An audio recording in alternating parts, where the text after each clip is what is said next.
Hey everyone, welcome to the channel or welcome back. Today's video, we're taking the bike out for the first time since the off season. I've been watching a bunch of guys on YouTube. Gnats are back out. That's how you know the seasons are changing.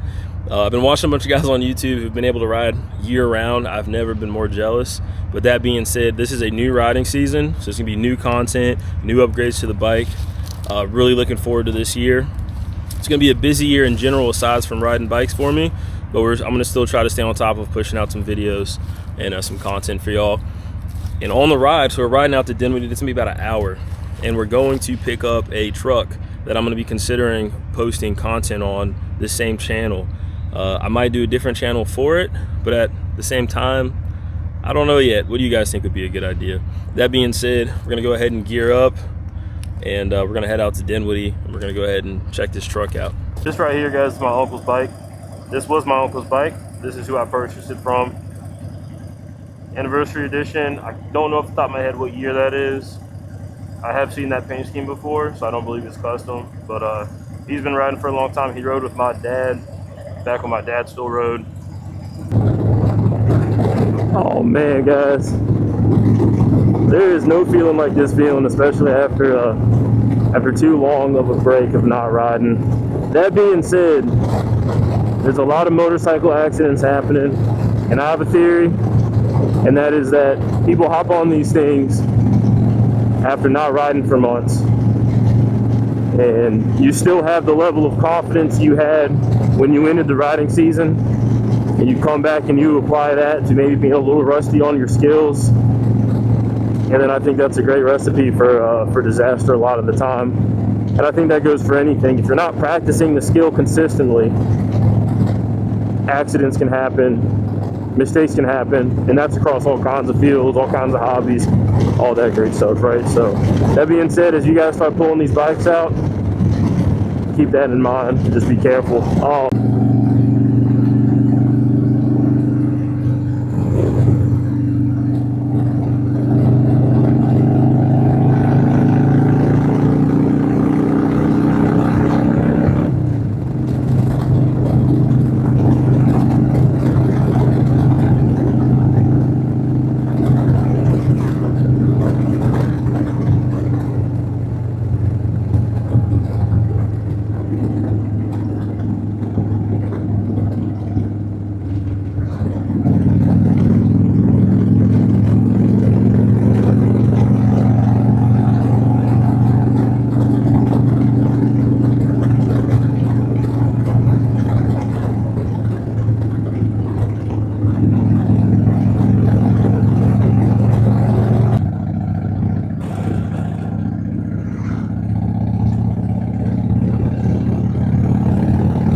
Hey man, good timing.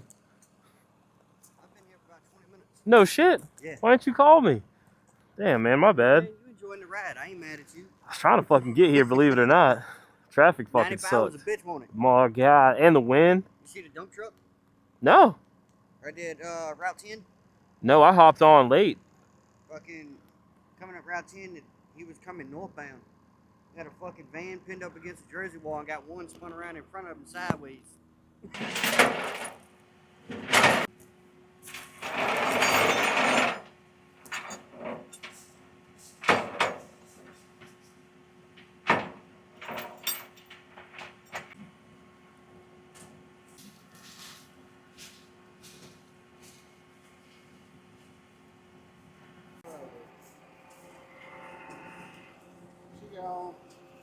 How far away is your new house?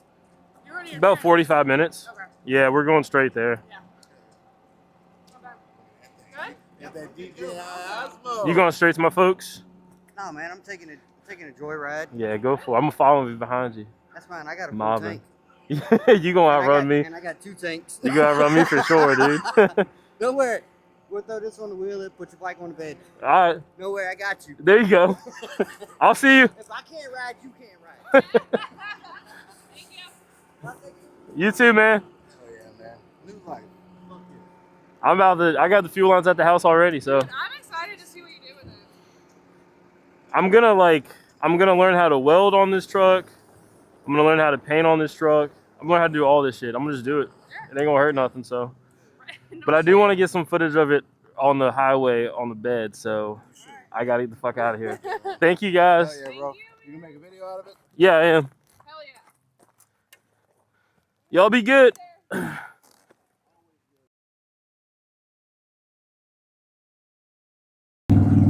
Alright guys, well here she is. She is a 2000 Chevy Silverado, 4.8 motor, Z71, four-wheel drive, has 230,000 miles, original powertrain, so, you know, engine, transmission, all that great stuff. Fuel line is rusted out. Already got the fuel line sitting at the house, but out of curiosity, what would you all have paid for a truck like this? The interior is in really good condition. There's no rips on the seats. The dash isn't cracked, aside from around the radio, because an aftermarket radio got put in. 3 of the brake lines have already been replaced with stainless steel. So again, just out of curiosity, what would you all have paid for a truck like this? Put the number down in the comments if you would be so kind.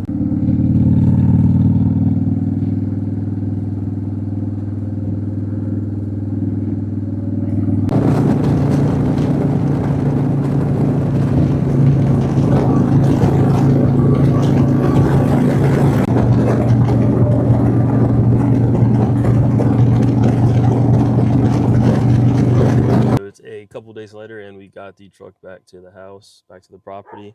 I was showing the truck to my dad, and as I was doing that, I was just going through normal funny stuff like letting windows down, and of course the driver's side window rolled down and it would not roll back up, so we had to end up we've just covered up the window with the tarp, and I ordered a new driver's side switch from Amazon for 19 bucks. Originally, I looked at the parts store. They were selling a Dorman brand one, I believe, for like $100. The Chevy OEM was around $200, and that was not. I'm not spending that money on this truck yet. I haven't even fixed the fuel lines to make sure this thing's gonna be okay. But the window going up is important because it is prime pollen season and it is also prime rain season where I'm at. That being said, we've got the Amazon switch today. I'm gonna go ahead and show you guys the truck quick walk around, and then I'm gonna try to get this window up. Hopefully this switch solves the problem temporarily. Again, $19, Chinese cheap switch. But if it works, it's good enough for now until we determine whether this truck is gonna get kept or sold to somebody else to become their problem. Yep.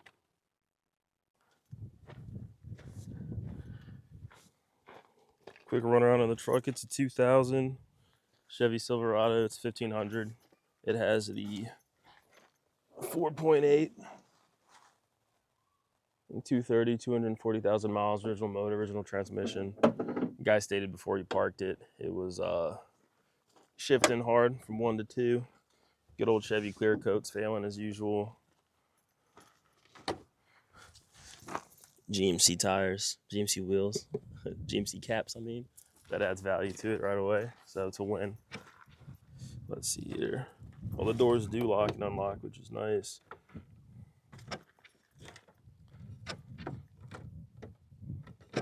There we go. Thought I jinxed myself. So yeah, just pick these up. This will be for when we do the fuel lines. This is the like the disconnect kit. Amazon again. Fuel lines are in the box, and then we've also got the hood latch lever that goes in the floor over there. I'll show you guys that's missing. It still opens. You just have to pull the cable with a pair of pliers. So, but yeah, extended cab. Thankfully, that still works. I know that's something that's notorious to fail on these trucks. And it did come with little subs in the back, so that's fun. Radio works and it starts up.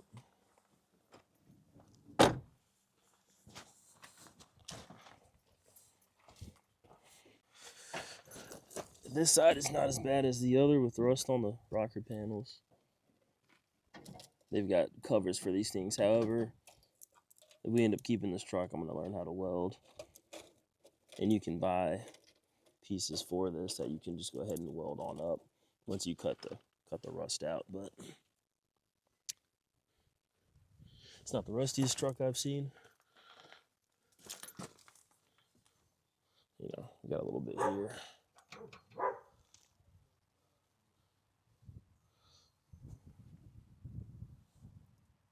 The driver's side.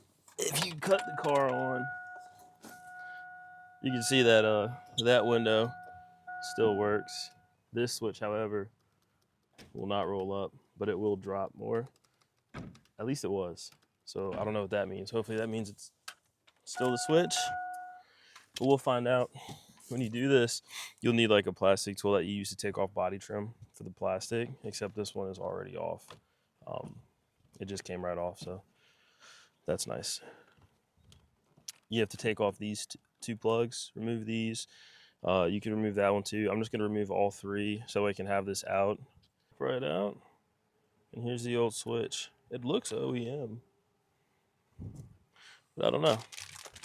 Let's compare it. You can already tell right now the color's a little bit off. It's definitely a lighter gray, but the fit looks exactly the same, so that's nice. Always want to make sure your plugs look the same when you're switching out these electrical equipment. So hopefully this fixes it and it does not burn the truck down in the middle of the night when I'm sleeping.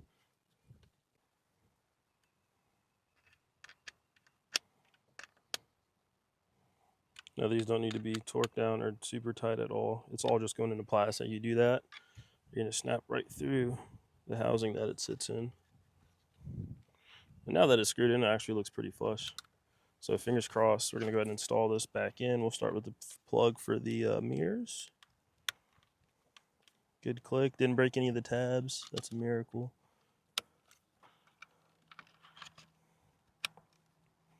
All right. Oh, moment of truth here, fellas. See if that window goes up. So that fixed, but this is not fixed.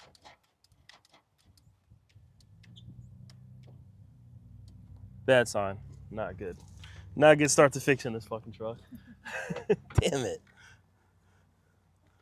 With the switch not being an issue, and again, if you're having this issue, I recommend checking it. Initially, the window was only going, it would go down, but it would not go back up. That was allegedly a sign I read online of it just being a window switch problem. Today when we came to try it, it wasn't going up or down. So I had already got this in the mail. You can find this switch online from Amazon for 18 bucks. A lot cheaper to just see if this is the issue versus buying the OEM switch or aftermarket from like Dorman, a more reputable brand, which is why it costs more money. But we're troubleshooting. This whole truck is going to be a troubleshooting process. And the cheap switch still worked for the passenger side window and to unlock and lock the vehicle. So for now, I'm going to leave it in as I continue to troubleshoot. But there's a good chance I just return it and switch it back. But we'll see. What we're going to do now is we're going to take off the this door panel. It shouldn't be super hard. I'm going to have to remove this again and unplug that. So take out that assembly. And then I believe the next step is to pop out this cover around the handle. And then from there, we pop out this top panel. And then we should be able to just lift this door up and out, and the cover should come off.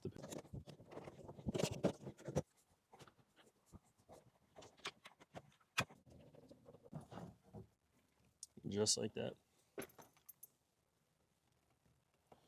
Don't yank it off quite yet because you still have to DC your plug there and a plug there. So that's in, that's in. That doesn't need to be in for that to work.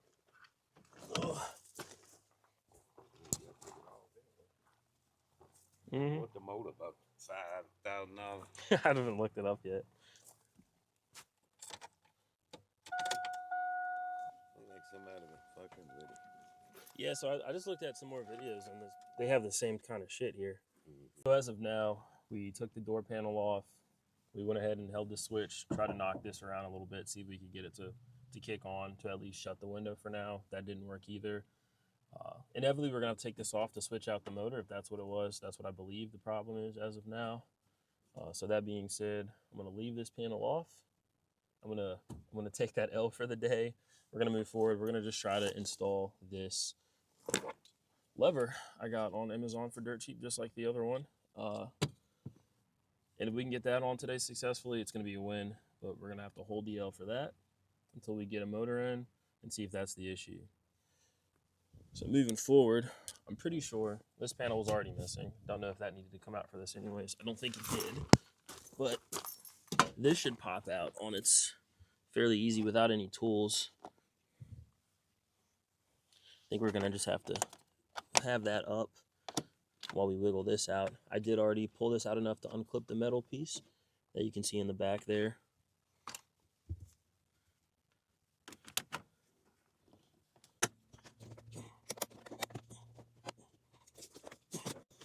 And up like that.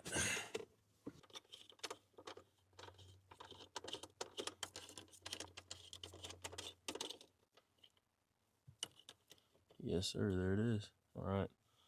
I don't know if that's the right size or not, so this is a 13.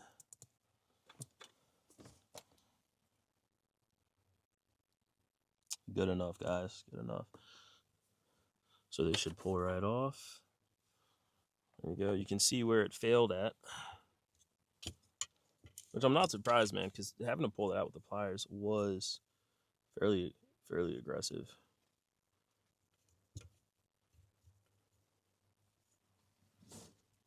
All right, let's throw this piece on in.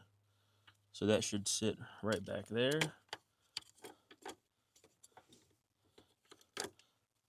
There we go. Good as new. Let's try to get it wired in. So there should be, this neck should be thin enough where that's going to get snapped here, snapped into this hole. This will get pushed into that where it'll catch. So when you activate your lever, you should pull it enough to pop the hood.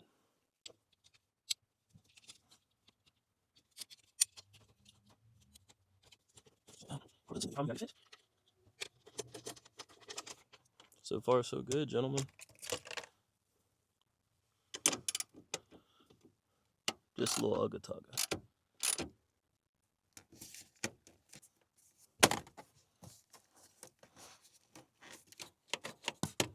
There you go, fellas. So far, clearance is a-okay. Boom. First repair successfully done to the truck.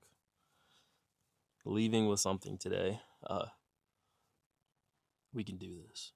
I just have to fix all the other 1,000 things.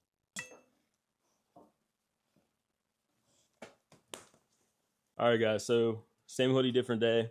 We're going to complete the install on fixing the window. So we've got the new window motor. I almost bought the whole assembly, regulator assembly and all that. Apparently that's easier to install just as a full unit.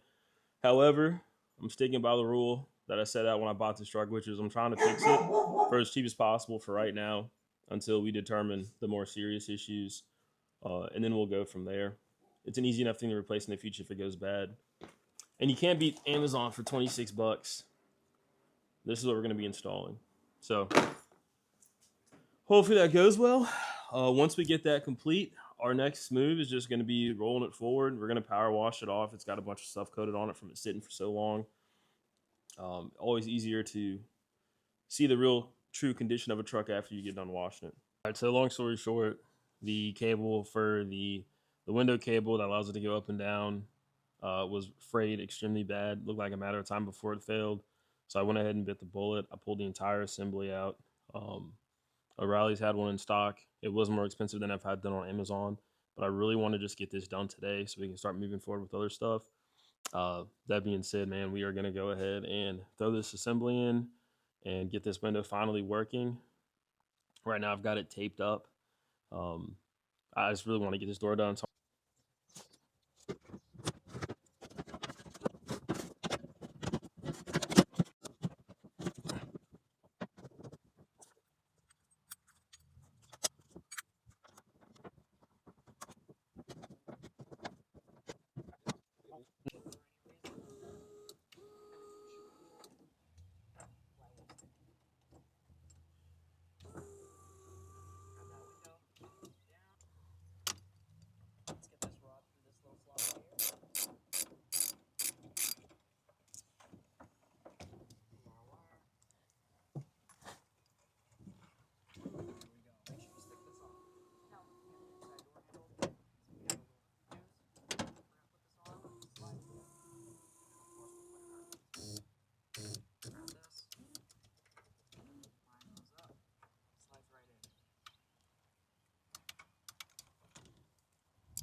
All right, guys. So for a second there, I was going to freak out, but the battery was just too low for it to work.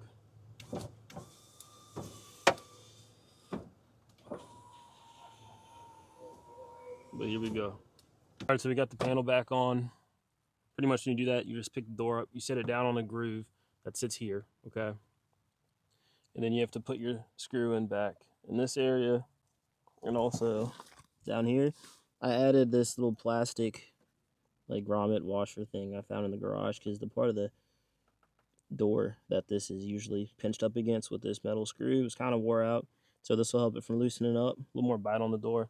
Then I found a little metal one right here. So again, we're just piecing this thing together until I get to a point to really evaluate what the goal is with this truck.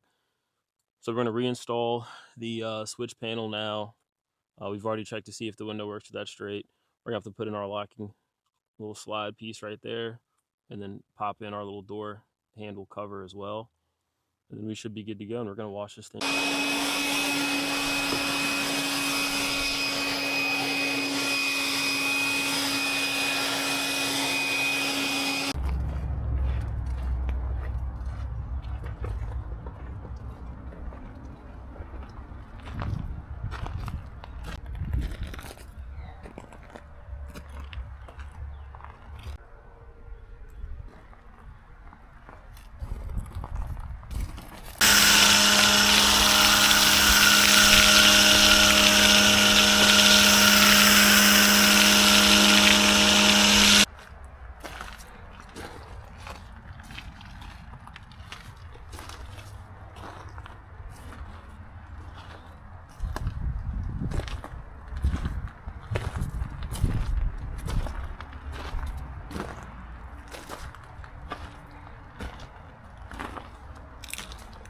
Alright guys, well that's going to mark the end of the video. We'll be resuming motorcycle content, but if you enjoyed this, let me know and I can keep posting about it on this channel, considering opening up a new one.